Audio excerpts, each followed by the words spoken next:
Hey folks, see if you've ever had this problem. You're trying to eat a little healthier, but you're in the grocery store aisle, you're looking at packaging, nutrition labels, and they're so confusing, you don't know what's good for you and what's not.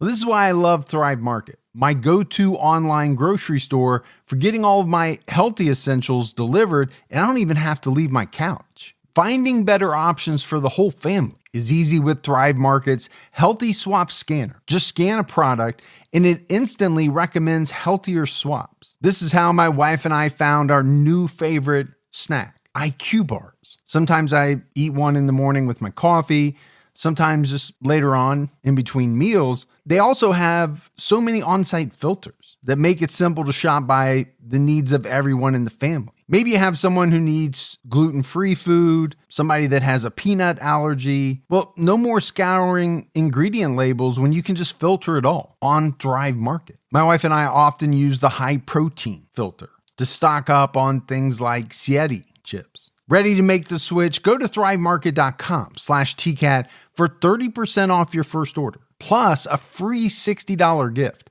That's THRIVE market.com/TCATT, thrivemarket.com/TCAT.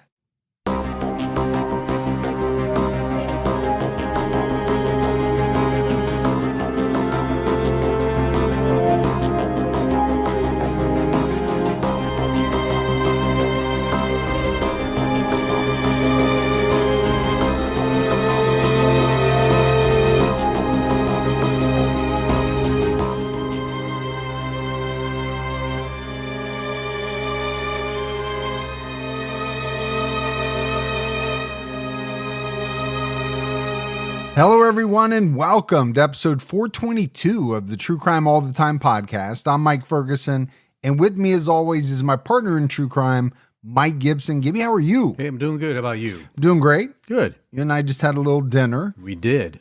Which is always a fun part of my week. Dinner with me? Dinner with you. Yeah. But when the kids aren't here, it's not as fun. It is not. And it's a heck of a lot less entertaining. I try. I'm just, you know what? I can't be them. I just can't. They always have funny stories. Oh my gosh. Just to be a fly on the wall and sit back and watch is all I need to do. Yep. I know you get a kick out of it. I do. Let's go ahead and give our Patreon shout outs. We had Rachel Deacon. Hey, Rachel. Ebony Ott. What's going on, Ott? Mary Elaine Henderson. Angie. Good old Angie. Lisa Marquez. Hey, Lisa. Linda Stiles. Well, thanks, Linda. Justina Jarbeau. I like that. Jarbeau. Yeah, it's an interesting last name. Renee Nikinen. Well, easy for you to say. It's not. No, it's not at all. Cedric Guerin. Hey, Cedric. And last but not least, Andrea Brennan. What up, Andrea? And then if we go back into the vault, this week we selected Claire Serow Melvin. Thanks, Claire. So appreciate the new support, the continued support. It's all amazing. It is. We have an episode out right now on True Crime All the Time Unsolved. It's part 3 and the last part of our coverage of the Zodiac Killer. We get into suspects and we have Morph on. So there's a lot to look forward to. Who? Morph. Who's this? Who is this Morph guy? Yeah. What's that about? So make sure you check that out. All right, buddy. Are you ready to get into this episode of True Crime All the Time? I'm ready. We're talking about Scott Watson. The disappearance of Ben Smart and Olivia Hope is one of New Zealand's most high-profile and controversial true crime cases. Scott Watson was convicted of the murders, but he spent years appealing the verdict, and he's got a lot of supporters who believe in his innocence. So it's a little bit of a different type of episode. Wouldn't be the first time that, someone is thought to possibly be innocent. There are still a lot of people who believe that Scott Peterson is innocent. That's what I was just thinking. A lot of people. Yeah. And there are other high profile cases where, people just aren't sure that what happened to the person or, what a jury decided is correct. Olivia Hope was just 17 years old when she went missing. Her father, Gerald, described her as a realistic young woman with a strong inner strength. And she was on track for success. She was involved in school leadership. She was a talented pianist and intended on going to law school. Law school is not easy. That's a good goal to have. Well, it's definitely not easy when you're 13, like as you were. Well, and doing law school and medical school at the same time at the age of 13, 14, I really don't know how you pulled it off. I'm an achiever. Simple. I'm just an achiever. Some might say an overachiever. Yeah, I was going to say, I don't think that's just an achiever if you were able to do all that. Now, Ben Smart was just 21. He was a musician and he had plans to start working at his father's engineering firm on January 5th, 1998. Sounds like he had a new plan for the new year. Go work for his dad's engineering firm. Could you have an old plan for the new year? I'm just wondering. You could have been the plan for the previous year didn't work out. Could you have a new plan for the old year? No, because that's already passed you by. Yeah. Olivia left her parents' home in Grovetown, Marlborough District to drive to Watamunga Bay in Queen Charlotte Sound on the afternoon of December 30th, 1997. Watamunga Bay. Sounds like a fun place. It does. Sounds like a water park. I'm sure it's not, but I'm sure it's a lot of fun. Olivia and her sister Amelia chartered a yacht called the Tamarack. There were 9 people on board, including Olivia and her sister. I know you don't have to charter a yacht. You own a yacht. Yeah, just a little dinghy. You knew you had me set up to say that, didn't you? The fact that you were going to say it just played right into my hands. On December 31st, the Tamarack picked up 3 more people in Picton, another town in the Marlborough region.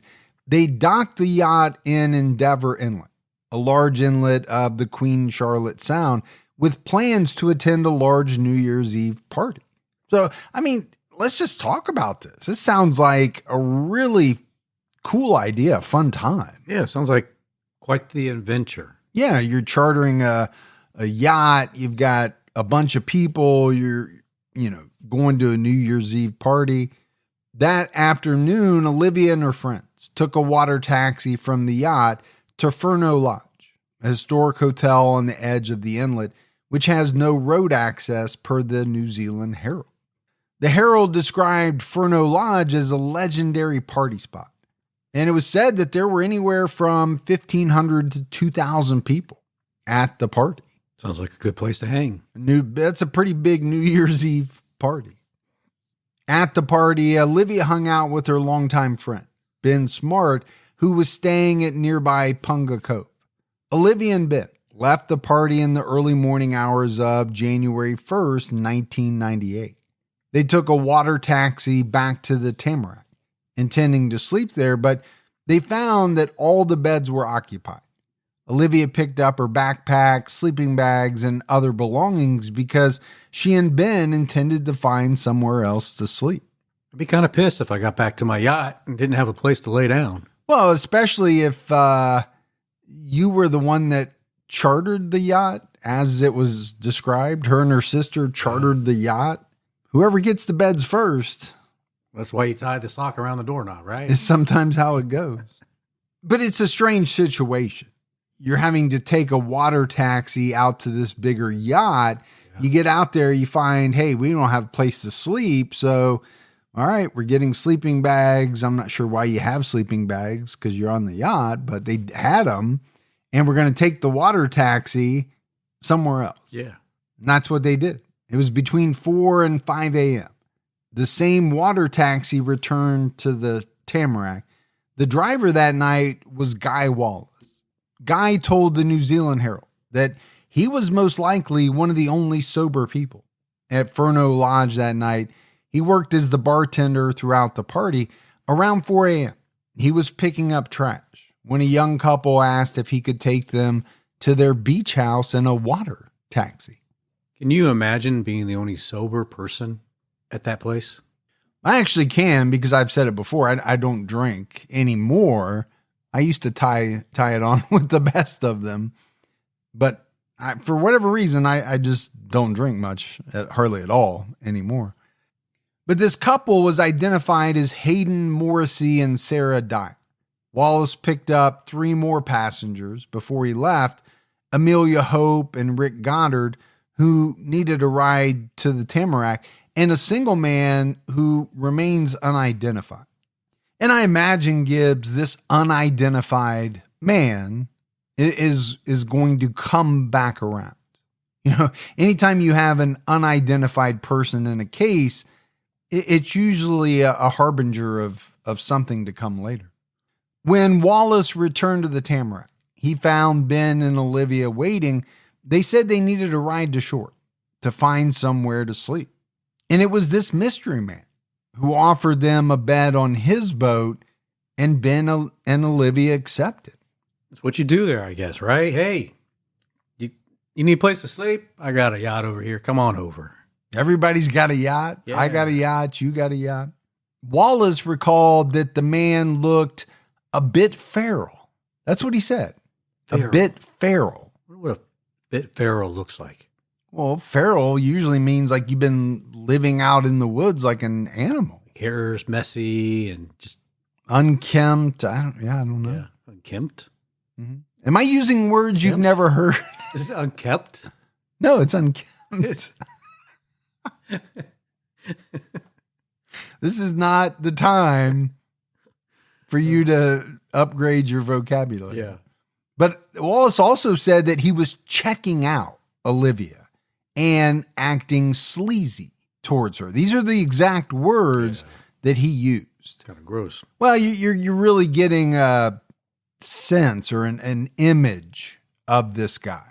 When you use the word checking out, sleazy. Yeah.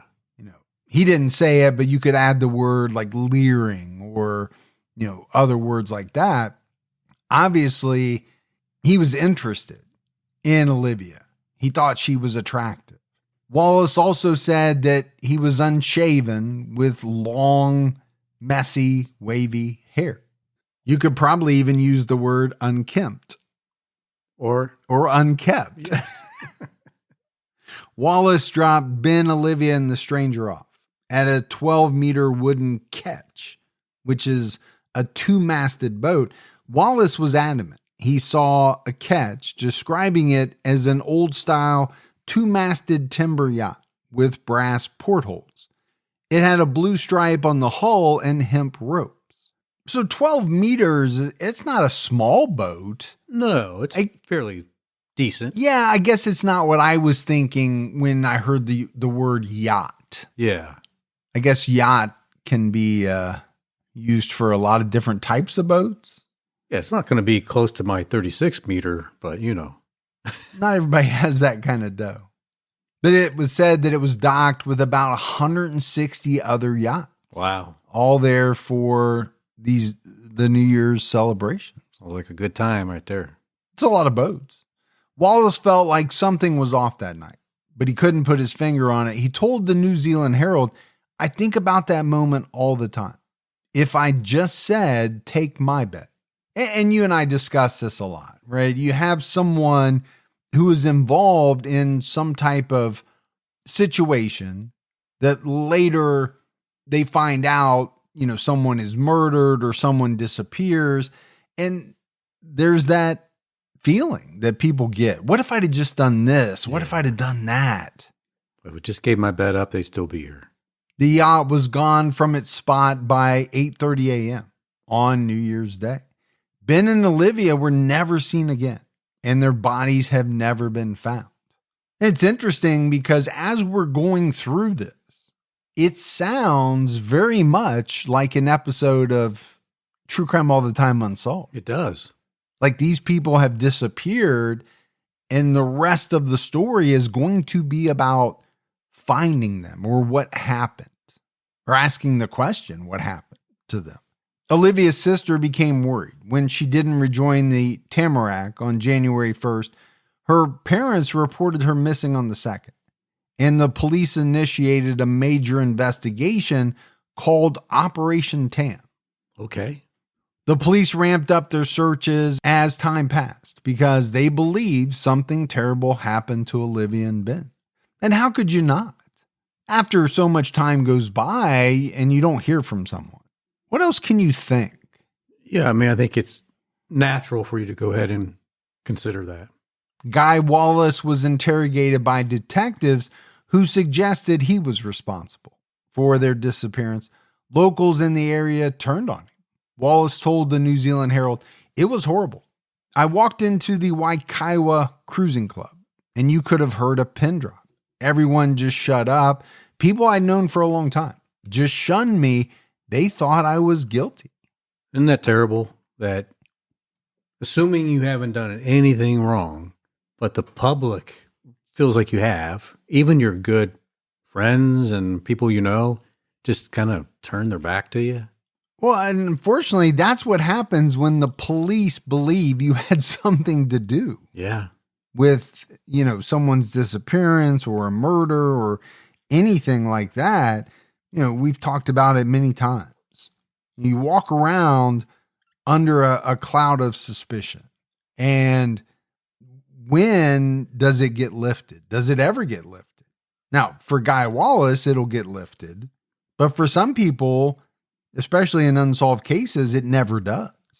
But how much damage does it do by the time it does get lifted, right? Yeah. You've ruined relationships. You've lost friends, marriages, all kinds of stuff. Yeah, because for me, it would be hard to, down the road when they're like, "Oh, I'm sorry, we thought you did it. Now we know you didn't. And just wanted to let you know, hopefully we can still be buddies." I'd be like, No, I can't be buddies with you ever again. The police were under immense pressure to make an arrest. Wallace said, "I know in my heart of hearts, if Scott wasn't in there, I'd be doing time. It's just that simple. They had to get someone." There's a lot of pressure to solve these cases, not allow them to linger. Yeah, I think police departments all over the world are put under tremendous pressure to solve disappearances, to solve murders. 27-year-old Scott Watson, a man from Picton, was identified as a suspect within days of Detective Inspector Rob Pope taking over the case. Watson owned a single-masted yacht called the Blade. Okay, apparently everyone owns a yacht in New Zealand. I was not aware of that fact. Well, it is a island surrounded by ocean. So maybe that's just what you need to have if you live on the coast. I just like the fact that you called it an island and then gave the definition of an island. Scott's father, Chris Watson, taught him to love the water. Scott and his family spent 12 years traveling around New Zealand on their boat. And that, to be honest with you, that would be a lot of fun. I think so. Now, you and I are a little landlocked. For sure. Where we live. Yeah. But, if you lived in some of these places where, you could get out on the seas a little bit, to have a boat and just sail around, that would be pretty cool. Hey, let's take the boat this weekend. But I also have seen Castaway. Yeah. So that does scare me. Well, yeah, don't want to be stranded on an island somewhere. Yes. According to Chris, Scott was a troubled teen. And he had 48 convictions. Okay. For a 27-year-old, that's quite a number. I mean, I guess for anybody, that's quite a number, but It's pretty hefty. Scott purchased his first yacht at age 20 and later built the Blade from scratch in his backyard. He planned to sail overseas before he was charged with murder. Build your own boat. Impressive. Again, what are we calling a yacht? Because in my world, you can't build a yacht yourself in the backyard. Yeah, I think you should think of these yachts as boats. Boats. Yeah. Growing up, a yacht was what you would see on Lifestyles of the Rich and Famous. That's what I always thought of. Yeah. So the police believe that Scott Watson was the mystery man and that he murdered Ben and Olivia and dumped their bodies at sea. However, by April 1998, no one on board Guy Wallace's water taxi had been able to identify him as the stranger. So this is kind of a strange story. I told you it was a different type of story for TCAT, but you heard Guy Wallace and what he said. Right. If Scott wasn't in there, I would be in there. Right. They had to get someone. It's going to be one of us. So what does that mean? It's without saying it, he's almost kind of like, I don't know that he's the right person, but better him than me. I think so. Wallace had seen Watson's photo at least 3 times and denied that he was the mystery man. And we said, right, he took this guy. Yeah, if anybody's going to be able to recognize him, it should be him. Because he not only saw the mystery man in the water taxi, he claimed that he and bar manager Roz McNeely had also served him drinks during the party. The police eventually showed Wallace a new image of Scott Watson. In an 8-photo lineup, Watson was in the act of blinking when the photo was taken, which made his eyes appear hooded, like the mystery man's. So apparently that was part of the mystery man's description. He had hooded eyes. Hooded eyes. Have you ever seen someone whose eyes kind of go over a little bit? They don't open as fully as maybe. Because they're hooded. Yeah. Based on this photo, Guy Wallace and Roz McNeely identified Scott Watson as the mystery man. They both noted that the mystery man had facial hair and wavy, unkempt hair. A photo of Scott Watson taken on New Year's Eve showed him clean shaven with short hair. Complete opposites. But Wallace and McNeely were not shown this photo, per the New Zealand Herald. And maybe we're starting to get an idea of why there are people in Scott Watson's camp who don't believe he should be in prison. I remember Wallace said that the boat that he dropped him off on was a 2-mast, and the one that Scott built was a 1-mast. So it seems to be a kind of another discrepancy. Don't let allergy season slow you down. Get common allergy meds for as little as $15 with GoodRx. So you and your family, pets included, can stop allergy symptoms before they start. GoodRx is free and easy to use. Just search for your prescription on the website or the app, compare prices, and get a free coupon to show your pharmacist. Save at over 70,000 local pharmacies nationwide, including Walmart, Walgreens, CVS, Publix, Kroger, and many more. Check GoodRx before every trip to the pharmacy to save up to 80% on both brand and generic medications. And did you know GoodRx rewards you for saving money too? Join GoodRx Rewards today and earn points every time you use a coupon. Remember, GoodRx is not insurance, but works whether you have insurance or not. And it could be your insurance copay price. I've been using GoodRx for years, and I can't tell you how many times I have saved money even with my insurance. Stop allergies before they start and save big on allergy medications this season with GoodRx. Go to goodrx.com/TCAT. That's goodrx.com/TCATT. You know, once the temps start rising, I realized I was back in the same worn out rotation. Same tank, same shorts, same everything. So I gave my daily uniform an upgrade with Quince. Their pieces are easy, elevated, and somehow make me feel more put together without even trying. Like their 100% European linen shorts and dresses from $30. Luxe swimwear, Italian leather platform sandals, and so much more. The best part, everything with Quince is priced 50 to 80% less than what you'd find at similar brands. By working directly with top artisans and cutting out the middleman, Quince gives you luxury without the markup. And Quince only works with factories that use safe, ethical, and responsible manufacturing practices and premium fabrics and finishes.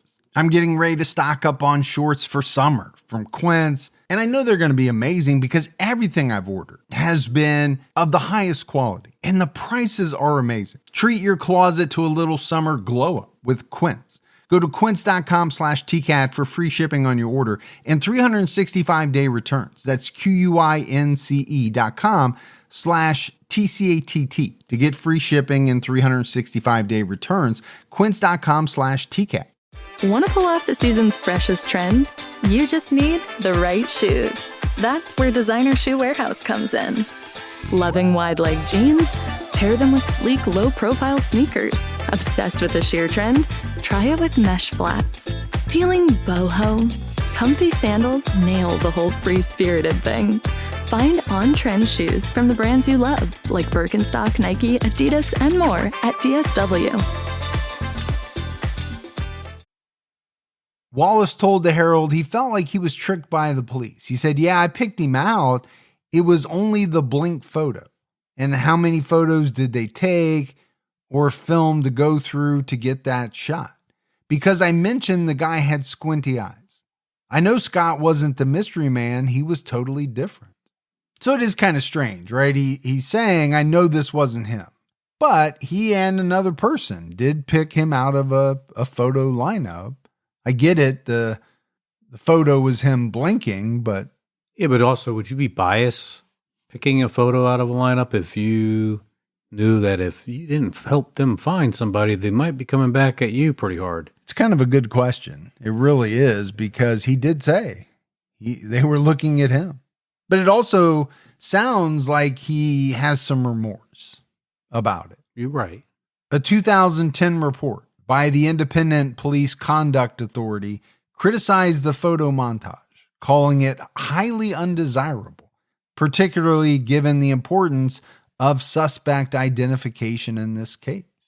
And it does seem strange that the only photo they had of this guy was him with his eyes closed. It seems a little weird. It does. The IPCA also noted that poor record keeping made it difficult to determine whether there was deliberate misconduct during the investigation. Various failures to adhere to the law and police manuals exposed the integrity of the investigation to justifiable criticism and to the drawing of inferences about intention and motivation. That's not good. No, this is not good for the police. Scott Watson's boat was seized early in the investigation. Investigators conducted a detailed forensic search and collected about 400 hairs from a blanket found on the boat. Forensic scientists found 2 blonde hairs believed to be Olivia's on the blanket. 400 hairs, that'd be... Seems like a lot of hair. Your whole head. It would be. But it seems like a lot of hair to be on one blanket. It would be. But so 2 of them are blonde hairs that they believe are Olivia's. Now, you and I have talked about hair before. We have. And how it was used in years past. Not always the most reliable pieces of evidence, or at least not nearly as reliable as some of the juries thought. Yes. Scott Watson was arrested and charged with murder on June 15th, 1998. His trial lasted from June to September 1999. The Crown acknowledged that outside of the 2 hairs, their case was mostly circumstantial. But I don't even think the 2 hairs are that strong. Unless they come forward with some science that proves that the hairs belong to Olivia, then yeah, they are circumstantial. They argued that Scott Watson murdered Ben Smart and Olivia Hope on his yacht, the Blade, and dumped their bodies in the Cook Strait. He then tried to disguise his boat with a new paint job. They claimed Scott lied about what time he arrived in Erie Bay to pick up the paint. Scott told the police he spent most of January 1st at Erie Bay. According to the New Zealand Herald, the man who gave Watson the paint for his boat originally told the police he arrived between 10 a.m. and midday. The man's children corroborated his statement. The Herald noted that this man had cannabis growing charges against him and received a lighter sentence. But then as weeks passed, he changed his estimate, saying Watson did not arrive in Erie Bay to get the paint until 5 p.m. This fit better with the prosecution's narrative, as they had a witness who claimed they saw Watson in the Cook Strait around 4:30 p.m. Did he change his eyewitness account because it benefited him? Well, he did receive a lighter sentence, so I'm sure a lot of people could look at it that way. Chris Watson, who has decades of boating experience, told the Herald that if Scott was really seen in the Cook Strait at 4:30 p.m., it would be impossible for him to get to Erie Bay at 5 p.m. Chris timed the trip under similar conditions to the day in question, which the police never did. It took him about 2.5 hours. I just think it's strange when if someone said, hey, I seen him around 10, 11 o'clock that day, and then say, no, you know what? I saw him around 5 o'clock that evening. It's a big stretch for me. It's a big change. Yeah. Now, if you said it was around 10 o'clock, and then you later said, no, it's probably closer to 10:30. Okay. Yeah. I get that. Right. But 10 in the morning to 5, in the late afternoon, that's 7 hours. It is. That's a big difference. Chris also said that Scott arranged for the paint weeks in advance. Well, you should be able to confirm that. The prosecution also said marks on the hull were made when Scott lowered the bodies into the water, but Chris said those marks are consistent with a scrubbing brush. I'm not really sure how you decide what marks on your hull look like from lowering bodies down it. I don't know how you would determine that. Seems pretty non-scientific. Well, the prosecution said, right, their case was mostly circumstantial. It's definitely circumstantial, and it seems, at least at this point in the story, that it's really flimsy. The prosecution pointed out that the inside of Scott's boat had been thoroughly cleaned and cassette tapes had been wiped out. In actuality, only about half the hard surfaces in the cabin were wiped down. Scott said he did this after a stormy boating trip in December 1997. Chris Watson told the Herald that it was normal for boaters to wipe down their cassette tapes because salt can ruin a cassette player. So it sounds like there's a response for everything the police considers potential evidence. Yeah, because like I said, to me, this is kind of flimsy stuff. Yeah.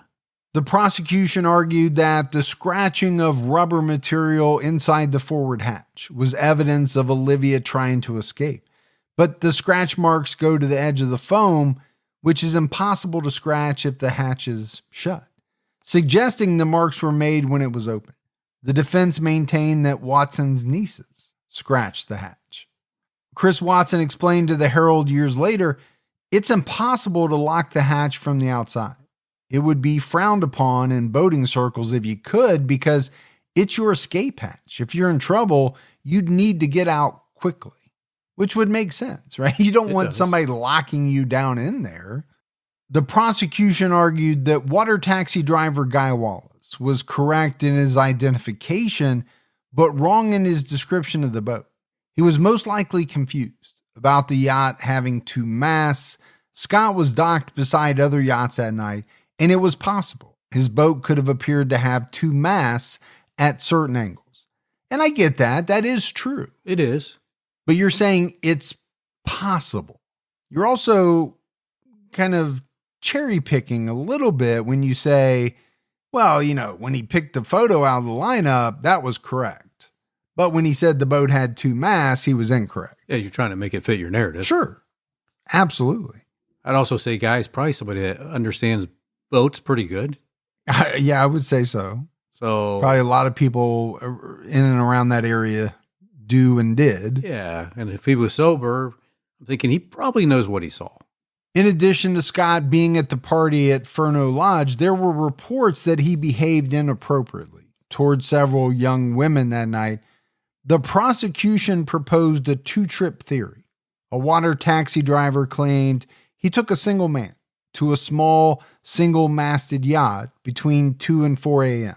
On January 1st, occupants of nearby yachts described being woken up by Scott in the early morning hours. He was still looking to party. But the prosecution believed that Guy Wallace had Scott on board his water taxi between 4 and 5 a.m. when he dropped off Ben and Olivia. They believed he somehow got back to shore, but they couldn't prove how he did it. There was evidence he got into an altercation on shore about 3:30 a.m. I mean, if they have him on shore at 3:30, does it matter how he got back? No, but I think as the prosecution, you want to be able to prove all the different parts of the timeline. And I think it also depends on what the evidence of that was. Was it just someone saying they saw him? Therefore, proving that he made the trip back kind of backs that up. Yeah. And without it, maybe it's not as strong. And we've already talked about the hair that was collected from the blanket found on Scott's boat. What we haven't said is that during the first examination in January 1998, no blonde hairs were found among the 400 strands taken from the blanket. In March 1998, known samples of Olivia's hair were sent to the lab. The hair strands from the blanket were checked again. They were examined on the same day by the same forensic scientist on the same table as the reference hairs. Additionally, there was a perforation in the bag that held Olivia's known hair sample. So possible contamination. Now, I think that's kind of where the defense is heading for sure, because it was during this second examination that 2 blonde hairs were found among the 400 strands. DNA testing matched one of those strands to Olivia.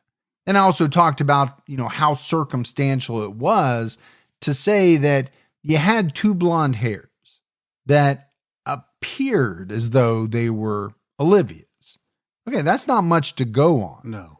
But when you match one to Olivia through DNA, that's very powerful. It is, if it was found on there without being contaminated by the hairs that were sent in. Which the defense, is going to question. And they did. They raised the possibility of accidental contamination.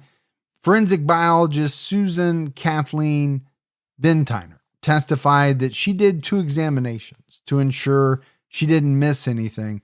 She compared the DNA from one of the blonde hairs found during the second search to Olivia's blood sample taken at birth. And I get what she's saying. It still seems awful strange, right? No blonde hairs found in the initial search.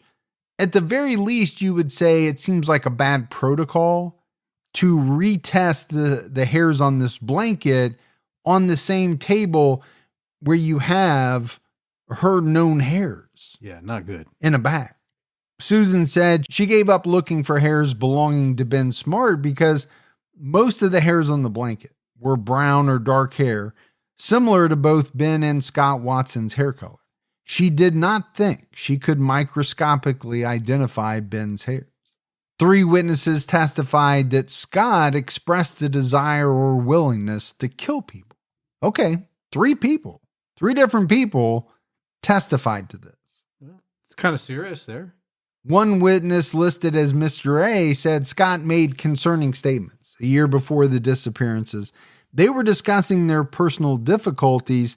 Scott expressed almost like a hatred towards women. That's what Mr. A said. Scott talked about killing a woman, but did not refer to anyone in particular. When Mr. A suggested he was talking rubbish, Scott shouted, "Just keep an eye on the papers, then." Okay, kind of mysterious. The second incident occurred on December 31st, 1997. Scott went over to the yacht of a married couple, identified as Mr. and Mrs. B, who were anchored in Endeavor Inlet. Mrs. B went below deck shortly after Scott arrived because she felt uncomfortable around him due to an incident that occurred a month earlier. Scott and her husband went out for drinks and returned to their home. Scott said he could have killed a woman who was annoying them. He continued to talk about killing people and asked Mrs. B if there was anyone she wanted killed because he knew how to do it. Okay, definitely creepy. It's creepy, but how conclusive is it? Is this just someone who's been drinking and is talking a bunch of shit? Right. I don't know. Next thing you know, he's going to say he has a K-bar and, some cousins. Very, like that. very specific training. 2 prison informants also testified against Scott. Witness A testified that he and Scott shared a cell for several weeks. According to the New Zealand Herald, he freaked out when Scott screamed in his sleep. He asked, "Are those people haunting you?" And Scott replied, "Yeah, mate." I was going to try to do that in a New Zealand accent, but I couldn't swing it. Yeah, mate. One night they were in their cells and He asked Scott if he committed the murders. Witness A testified that Scott said the bitch kept on punching and kicking him. He said she was fighting back heaps. He showed how he pulled her down. Scott allegedly said he grabbed the young woman around the top of the chest with one arm, held her arm with his other arm, and forced one of his legs between hers. She was eventually strangled. Watson also told him he cleaned his boat and was freaked out when the police found hairs. Witness B testified that he and Watson had a good friendship. One night, he asked Scott if he committed the murders. Scott allegedly said, I can't tell you that, but I'm still having wet dreams about it. Okay, if that is something that he actually said, that's nasty. Yeah, it's really sick. Witness B claimed that after he gave Watson some Valium tablets, he admitted to the murders and said the police had nothing on him. He allegedly said he dumped the bodies in the cook straight. Scott also allegedly discussed selling his story to the media if he was found guilty. I mean, when you hear all that, I know it's all hearsay. Yeah. But then makes you think, maybe he did do this. But that's the thing about a trial, right? You've got some evidence. How strong is that evidence? What does it really mean? You have all these people saying that someone said something. Are they being truthful? I'm not a big fan of the prison informant. Right. And I've talked about it before. It's because there's always something in it for them, and there's a reason for them to come forward and potentially say something that the prosecution would love for them to say. Now, why these other people would say some of this stuff, it could be that Scott really did say these things. But what does it mean? Is it just blowing smoke, or is he talking about killing these two people? Prosecutor Paul Davison said in his closing address, per the New Zealand Herald, there is no mystery catch. There is no mystery man. The man is Mr. Watson. He has been sitting over there throughout the trial, and he is responsible for the deaths, the murders, and the killing of Ben Smart and Olivia Hope. Even the smallest step forward can make a big difference in your financial future. When you open a Chime checking account, you're one step closer to a better financial future with no maintenance fees, fee-free overdraft up to $200, or getting paid up to 2 days early with direct deposit.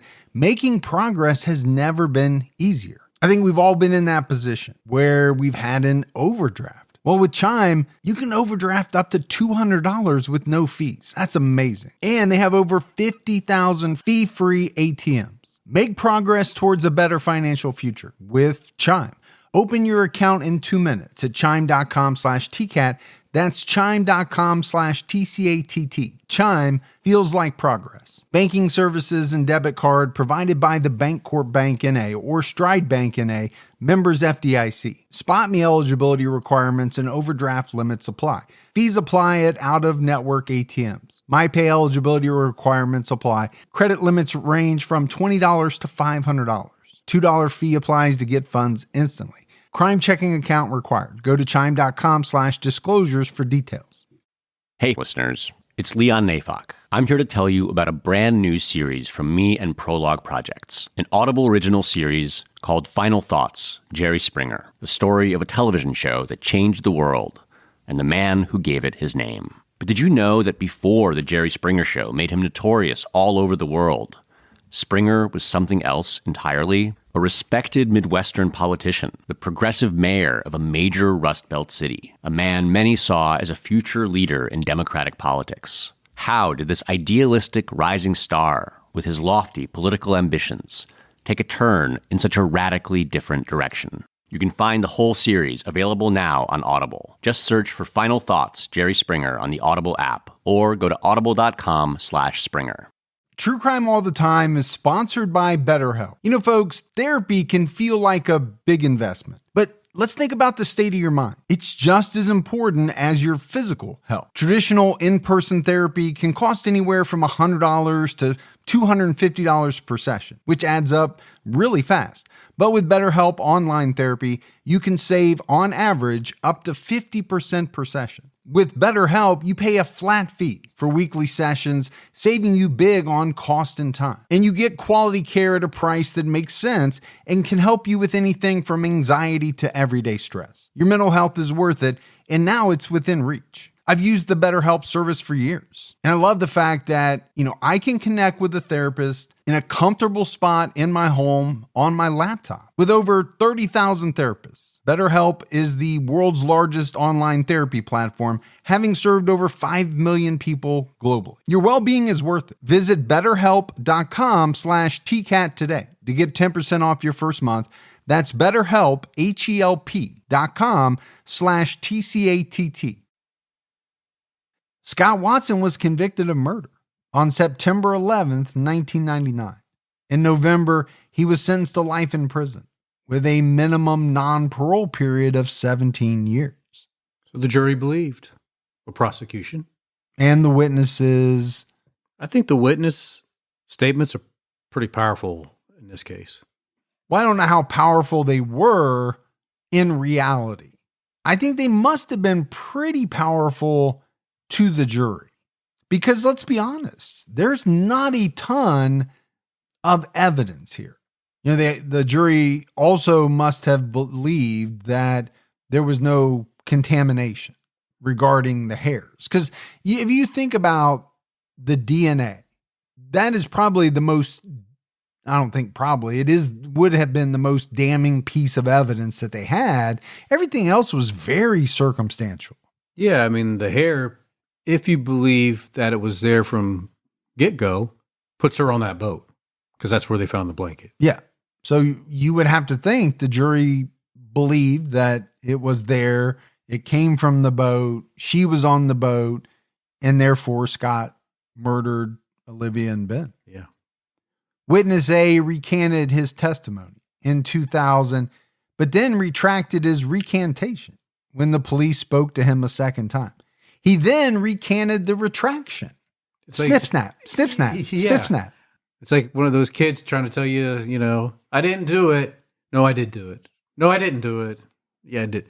I mean, this has no value anymore, right? No. You can't use that for anything.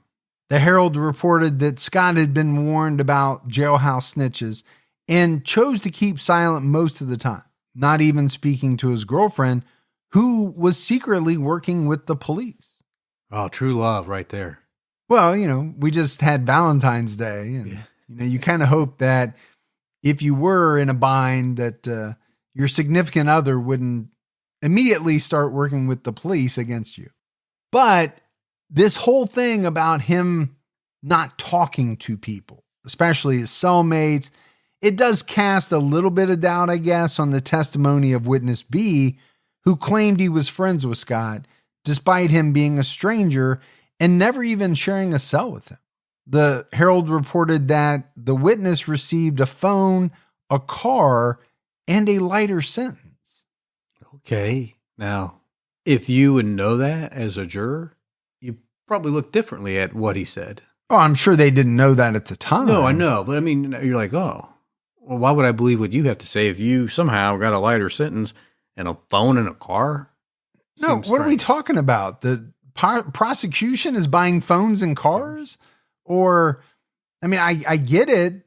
They could help get him a lighter sentence, but they're not buying cars for people, right? Are they? I don't know. In 2003, Scott applied for special leave to appeal to the Privy Council in London, which was previously New Zealand's highest court of appeal. New Zealand now has a Supreme Court, which was established in 2004. Watson's application was denied in November 2003. On May 28, 2004, Scott married Coral Branch, a single mother of 4 who had been visiting him in prison. She sent him letters and clothing packages. Coral's neighbors said she was defensive about her relationship with Watson.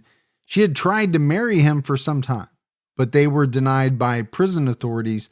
The couple later separated in 2007. I think it'd be hard to have a relationship with somebody in prison.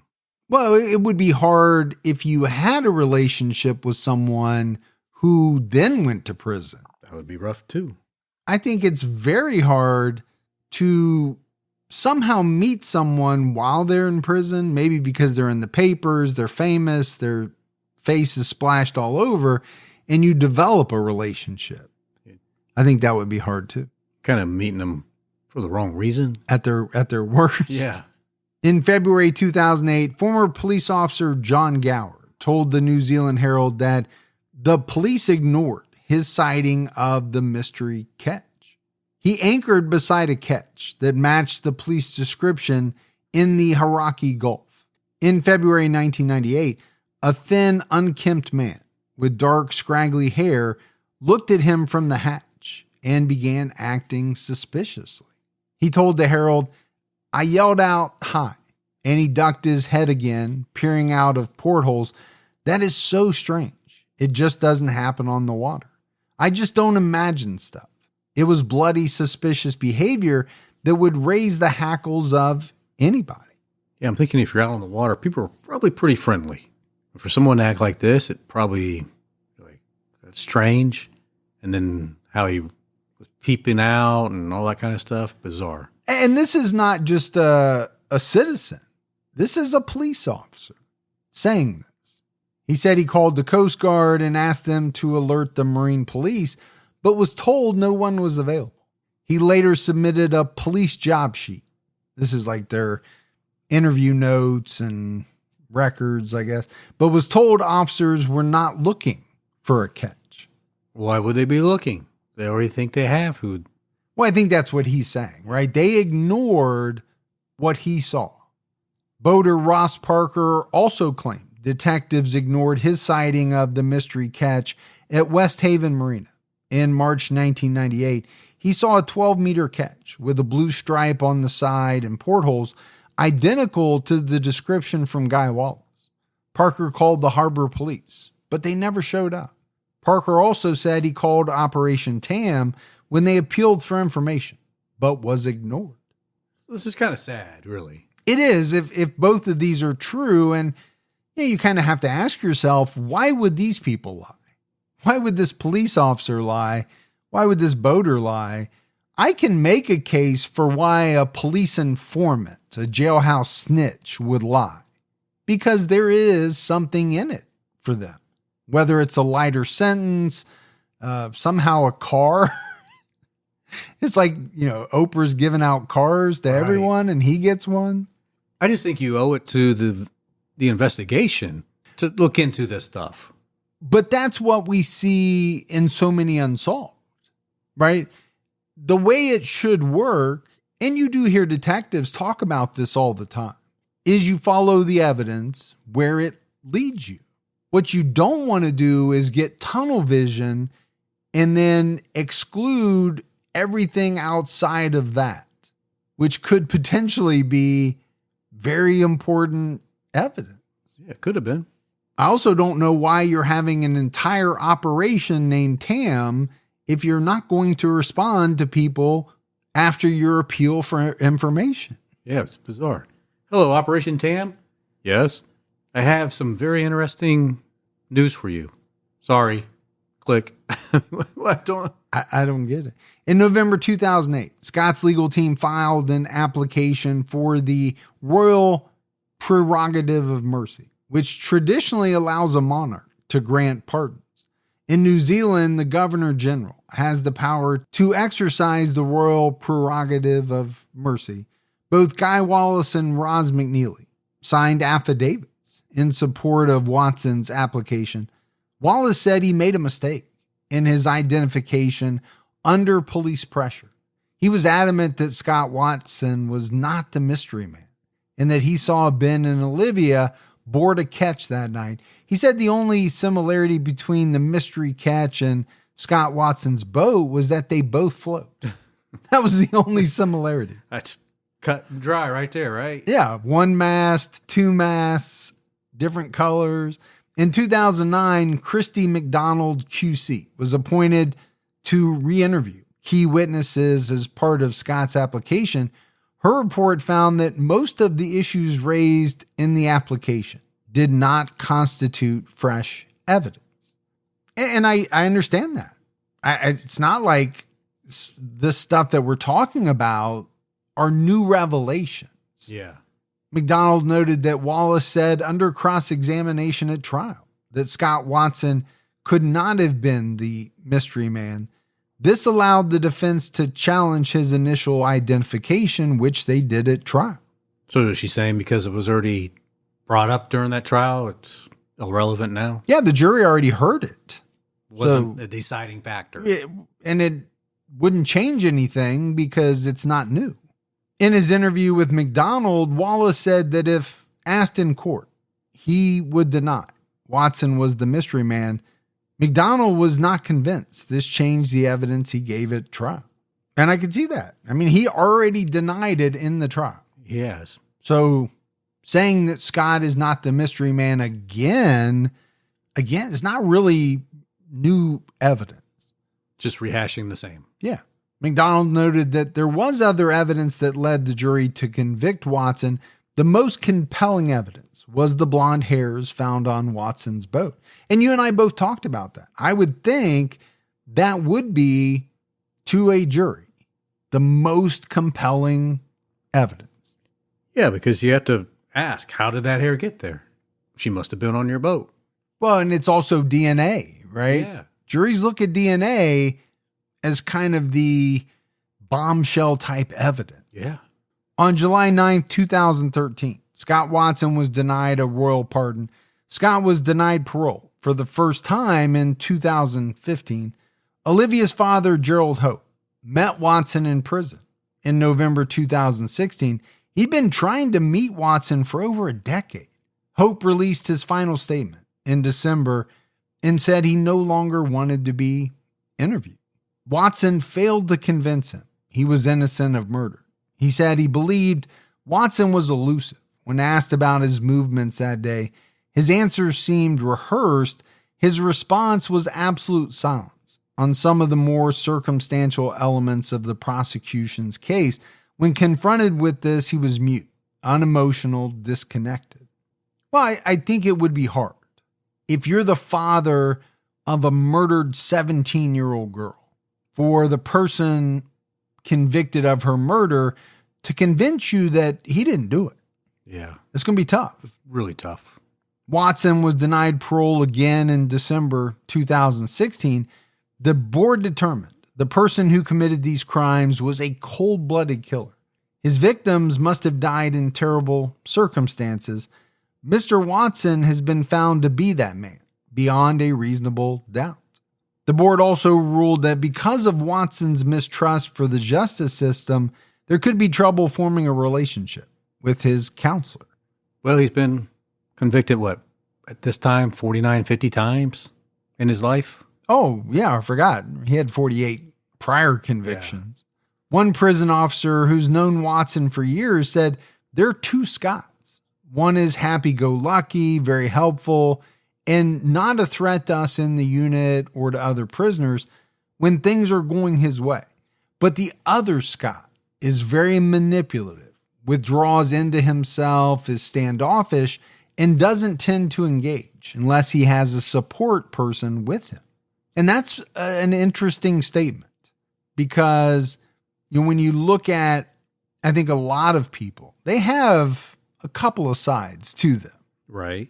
But when you think about killers especially, I think they often have two sides. Yeah. They have this one side that they're projecting to those who know them. And then there's the other side, which is, you got to keep that secret because that's some deep, dark, nasty stuff. Dr. Jekyll, Mr. Hyde stuff. Yeah. In 2017, Ben Smart's mother, Mary, told the New Zealand Herald she believed Watson was innately evil. Chris Watson has professed his son's innocence over the years. He told the Herald, "I don't believe Scott has it in him to do that, but I'm not going to go down the track of being the emotional parent who's going to back his son no matter what." Chris said he preferred to focus on the evidence, and he does not believe the evidence supports the conviction. And I thought that was a very interesting statement by a dad. I'm not going to just tell you my son is innocent because, hey, I'm his dad. Right. I'm looking at the evidence, and I don't think the evidence proves that he did it. And I'm going to tell you right now, we'll talk about it more in the wrap up. Outside of these hairs, Right? there's not a lot of evidence. That's the way I'm feeling. It's pretty hard to feel otherwise. In 2017, Watson filed a second application for a royal prerogative of mercy. His application argued that the discovery and testing of the hairs was questionable. Scott's application was reviewed by retired High Court Judge Sir Graham Pankhurst, whose advice was sent to the Justice Minister and Governor General. On June 26, 2020, his case was sent back to the Court of Appeal. In December 2020, Watson was denied parole a third time. Critical witness Guy Wallace died of suicide in March 2021. He was about to stand trial on charges of indecent assault against an underage teen girl. He wrote a suicide note on March 19th and denied the allegations against him. He also wrote his feelings about Watson's conviction. So like a strange side story. That really is. In November 2021, Scott Watson was denied parole for a fourth time. In May 2022, the Court of Appeals ruled Watson could challenge the photo identification used against him at trial. In May 2024, Watson's latest parole hearing was adjourned to give the parole board time to get more details about his risk of reoffending. Psychological reports over 4 years varied. Some labeling him as high risk for reoffending, others labeling him low risk. And maybe it depended on which of his sides he showed that day. Well, that's true. I don't know. Scott returned to court on June 10th, 2024, to have his case heard by the Court of Appeal. The defense said they weren't asking for a retrial because too much time had passed and too much evidence was contaminated. Eyewitness identification expert Dr. Gary Wells told the court that Guy Wallace's identification of Watson had little to no probative value. The only person Wallace remembered properly was a man with long, scraggly hair, which did not match Watson's description at the time. True. And we can't forget about that. No. I mean, it was reported that at the time all of this happened, Scott Watson was clean shaven. He had short hair. Big difference. Wells said that Wallace was shown a photo of Watson just days after Ben and Olivia disappeared. He said Wallace was not the mystery man. Wallace identified Watson after he was exposed to his photo in the media. And again, you wonder how much of this the jury knew about, heard about, how much of this was known. The Crown argued that Dr. Wells overstated Wallace's unreliability, and parts of his report were misleading. Wells relied on the evidence from water taxi passenger Hayden Morrissey, who admitted he only saw the mystery man from behind. Morrissey told the police on January 13th, 1998, he was really just a shadow. I couldn't see him. Wells argued Morrissey's description was more accurate because he was not shown a photo of Watson, unlike Wallace. So what do you make of that? Well, one of the things that does bother me is that it does seem as though, this Wallace guy at first said, no, Scott Watson is not the mystery man. But later on, then did pick his photo out of alignment. Why? Why was that? I don't know the answer, but there's a number of reasons. The photo, was him with his eyes closed, or maybe he was being pressured. Which can happen. It can and has. We just don't know. Forensic scientist Paige McElhaney reviewed the forensic examination for the defense and said the court could not exclude the possibility that the hairs were taken on board the blade by accident. We know that PPE was worn, but it's what they did while wearing the PPE. In past scene examinations that I've been at, it's been, let's all sit in the car and have lunch with overalls tied around the waist. So it's beyond just PPE was worn. But how was it worn? Was it changed daily or every time they got off the boat and got back on? That information isn't there. It was also possible that the hairs could have gotten into the boat by transference, as acknowledged by forensic biologist Susan Ventiner at the original trial. They could have been picked up on Watson's clothing at the party. It was also possible that the hairs from Olivia Hope's bedroom fell out of the bag, which had a slit in it. And it's kind of what we talked about. Yeah. Is it possible that there was contamination on the table? Sure. It's a possibility. That's one possibility. Is it possible that he walked by her, brushed up against her at the bar? I don't know. It's possible. I think if you just take it, that evidence in a vacuum, her hair was found on his boat. Okay, he's guilty. DNA proves that it's her hair. He's guilty. And I'm sure there are some jurors who thought that. And that could be true. He could be guilty. I don't know. But unlike most cases, there is a lot, I think, that is, at the very least, you'd say you'd have to question. Yeah. 2 strands. That's really not a lot of hair. It's a lot for a guy like me, but no, I get, I see what you're getting at. I leave DNA here every time I'm here. And I've asked you not to repeatedly, but you keep doing it anyway. Strands of hair here, there is what I'm referring to. Susan Ventiner attended the hearing and was asked whether she should have been more clear about the possibility of transference. She said, no, I don't accept that. Under cross-examination, she said she didn't know the bag containing the hair was perforated and admitted it may have been present during her initial examination. The court also heard from forensic scientist Sean Doyle, who wrote a report for the defense claiming there were weaknesses in how the lab handled the hair and identified the DNA. The report states that the evidence falls short of current standards and in some ways the standards of the time. On June 16, 2024, Justice Christine French, speaking on behalf of the panel, said any decision could be months away. And as far as I know, they're still waiting on that decision. Many months away is probably what she wanted to say. Many months away.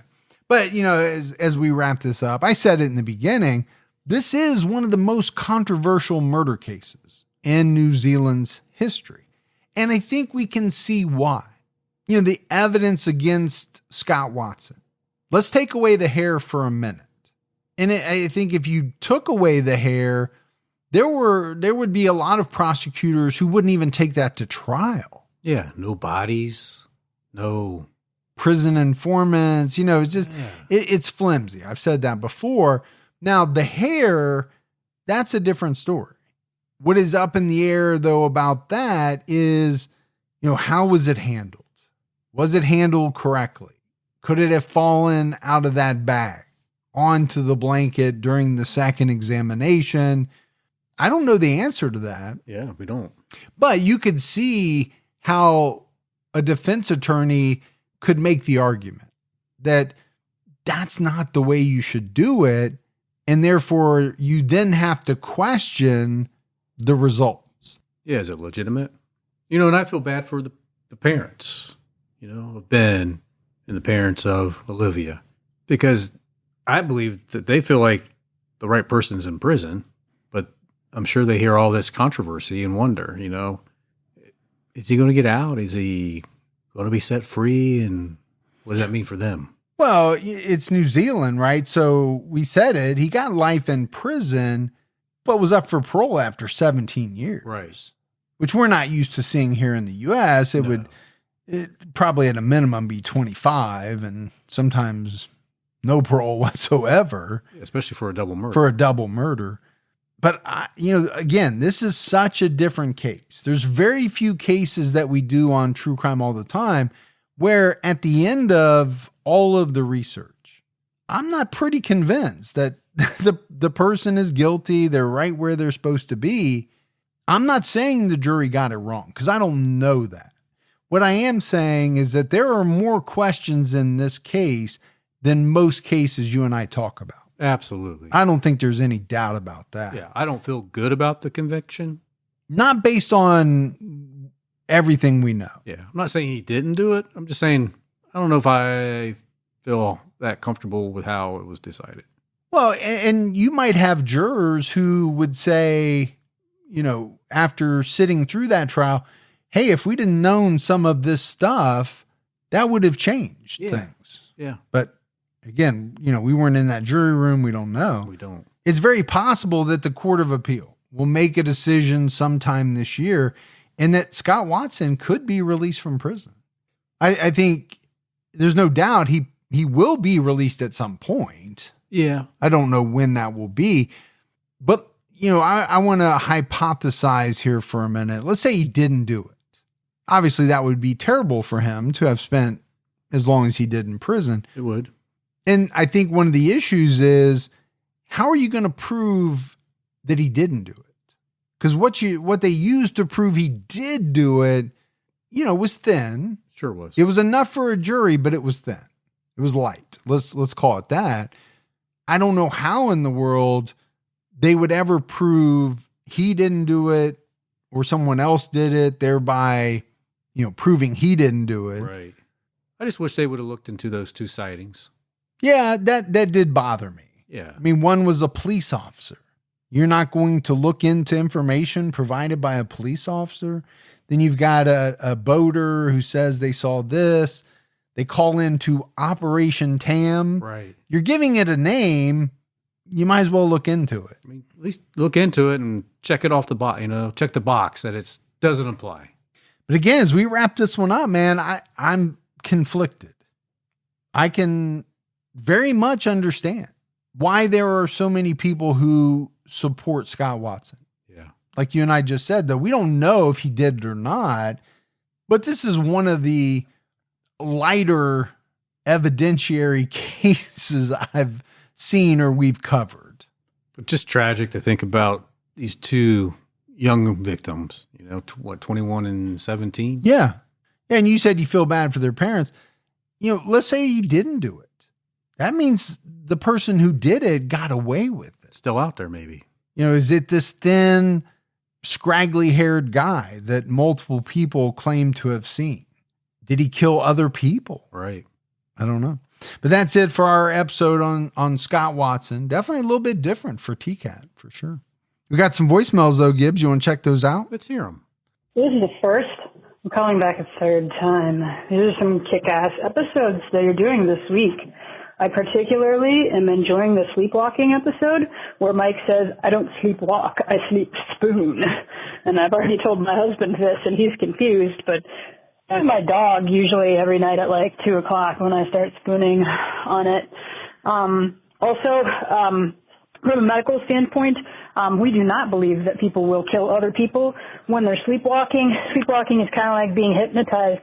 We don't think that you'll do anything during that episode that you wouldn't do when you were awake.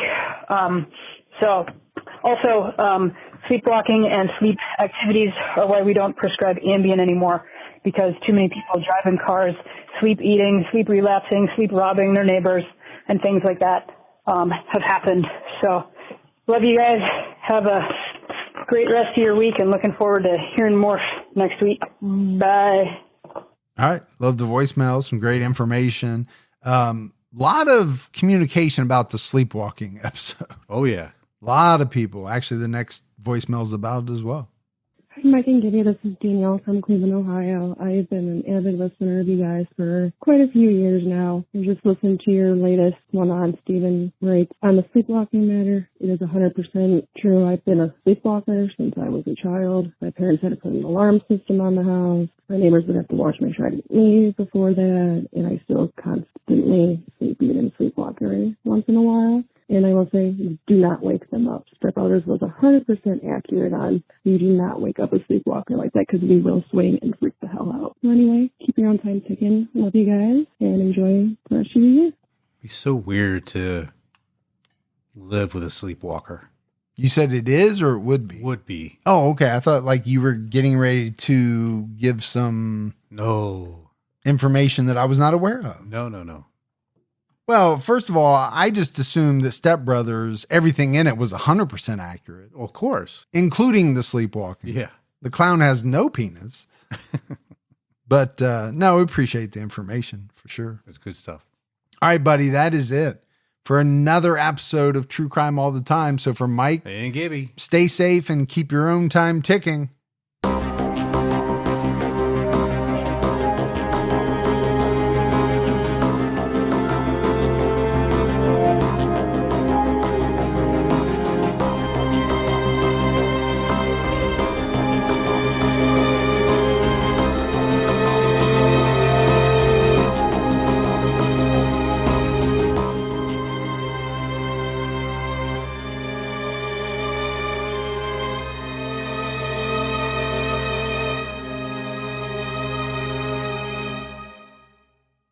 At the turn of the 20th century, rapid industrialization, urbanization, and political corruption were ravaging America. But soon, President Theodore Roosevelt and a diverse group of reformers known as progressives would fight back. Hi, I'm Lindsey Graham, the host of Wondery's podcast, American History Tellers. We take you to the events, times, and people that shaped America and Americans, our values, our struggles, and our dreams. In our latest series, we explore the Progressive Era, which came to be defined by Teddy Roosevelt and others who believed in a strong, active government that worked on behalf of all Americans rather than the privileged few. As the United States entered the 20th century, these progressives hoped to steer the nation in a bold new direction, to launch an era of reform to restore power to the people. Follow American History Tellers on the Wondery app or wherever you get your podcasts. Experience all episodes ad-free and be the first to binge the newest season only on Wondery Plus. Join Wondery Plus in the Wondery app, Apple Podcasts, or Spotify. Start your free trial today.